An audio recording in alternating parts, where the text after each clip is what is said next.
Vote দেওয়ার জন্য আসছি। অনেক খুশি লাগতেছে, অনেক বছর পর, মোটামুটি 16-17 বছর পর ভোট দেব। অনুভূতিটা একটা বিষয় আছে অবশ্যই।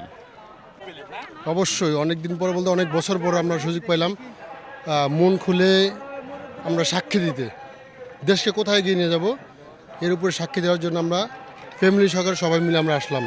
ভোট দিতে আসছি, ফ্যামিলি সহ ভোট দিতে আসছি। অনেক দিন পরে ভোট হইতেছে আর কি। অনেক দিন পর অবশ্যই আমার প্রথম ভোট এবং এই কারণেই দিতে আসছি।